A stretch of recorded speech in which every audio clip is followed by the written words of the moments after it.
one of the joys of having a blog like mine and a website like mine and a podcast like mine and doing these videos is that you get to talk. And I think I've said this before, can't remember, never mind. But you get to talk to an awful lot of really, really cool people. And you get to see games from the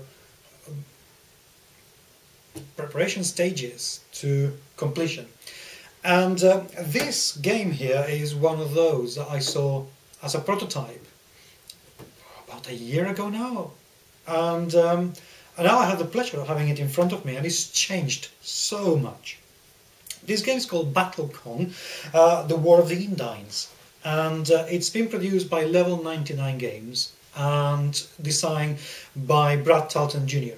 Now, I have spoken to Brad because he came into one of the early podcasts, and he's an incredibly versatile guy. He does all sorts of designs for iPad and card games, board games. He's done it.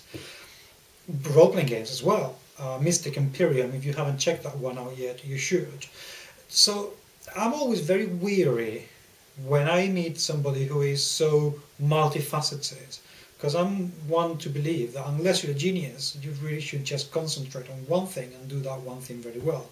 Yet Brad is doing an awful lot of things, and he's doing them very well indeed. BattleCon was a very big surprise, because when I saw the prototype, it was a big prototype, it was a big game, and the instructions weren't, the rules weren't really all that well written, so I did have difficulties getting into the game. When I got this box though, I was genuinely overjoyed. It's reduced in size immensely. It's a fighting game, think similar to Yomi, but not the same as Yomi. 2 to 4 people instead of just 2 people, and it plays very fast. 15-20 minutes is done. I haven't played it yet, but I have read a couple of write-ups and reviews out there, and they speak very highly of this game. So I was very hopeful, and to be honest with you, the box itself, just the box, looks absolutely gorgeous. So I have opened it, but not taken a deep, in-depth look as to what's inside. So let's do that now. Right. So the first thing I see, these are the characters, at least some of the characters. The game comes with a lot, and I believe these to be extra characters. So we're going to take a look at them in a little bit. First thing you see, the rules. This is actually really nice. This is absolutely brilliant.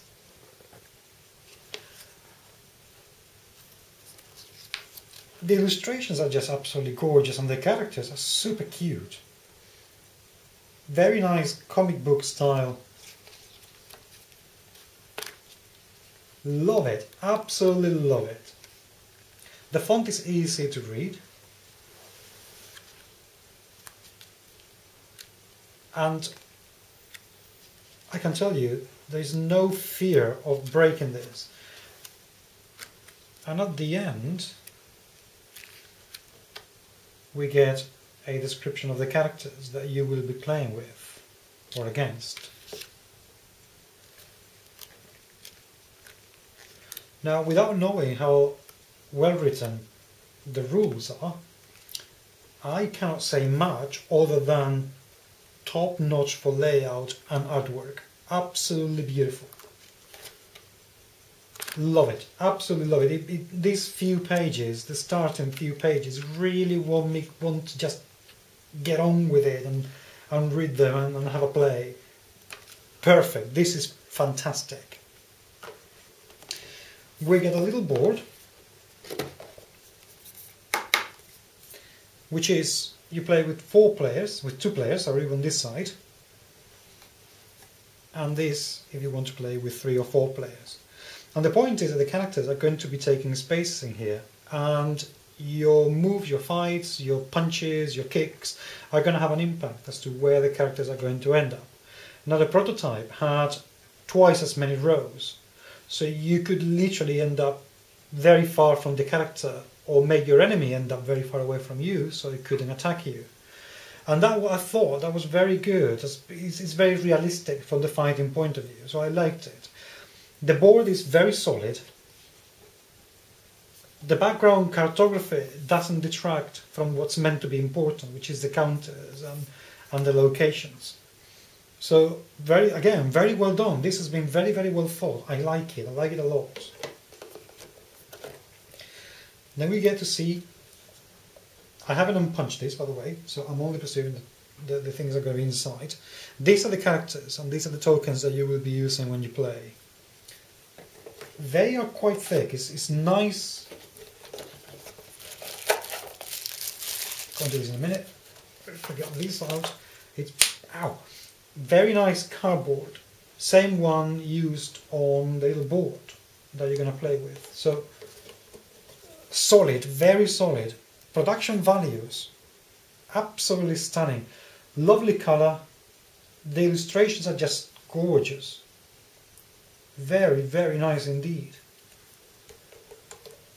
So far, very impressed. I am seriously impressed. These are the little feet, so you can set up your characters on them and keep them upright. And then of course we have the decks of cards.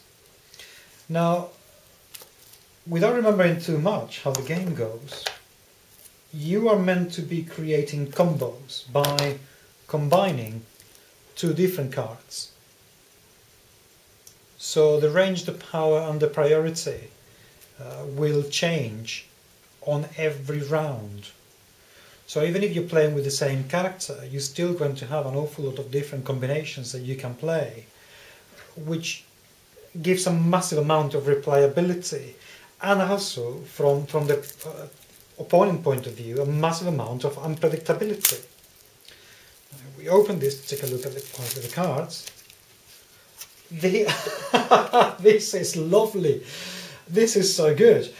Shiny, thick, nice to handle cards, and very nicely laminated. So you're never gonna have to fear that they're going to end up dirty, because you can just wipe them and that's it. They're clean. This is absolutely lovely. I know I keep saying this, I realise, but my golly, these are gorgeous. So nice to handle these cards. You really just want to get on with it and play the game. Fantastic. And the extra ones.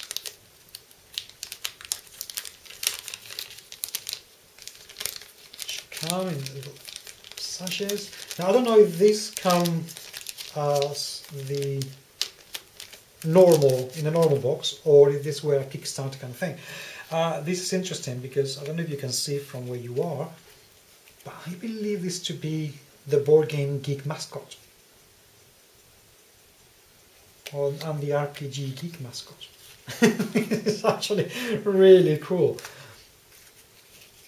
Absolutely love it.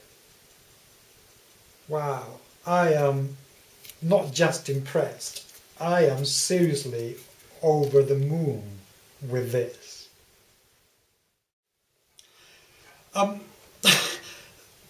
This is brilliant.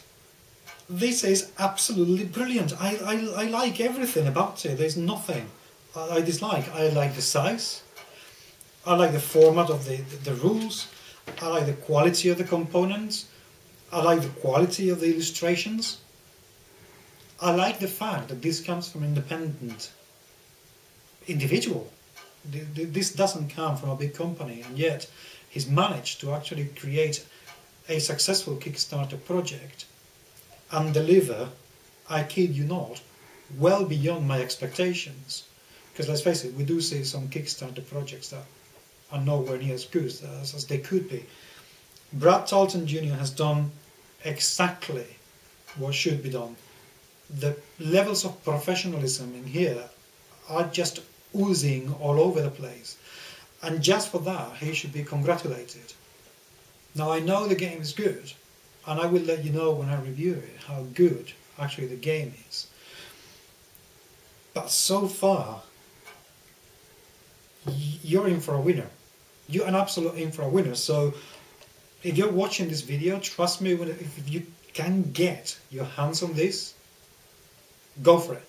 Seriously, go for it, because you will not be disappointed.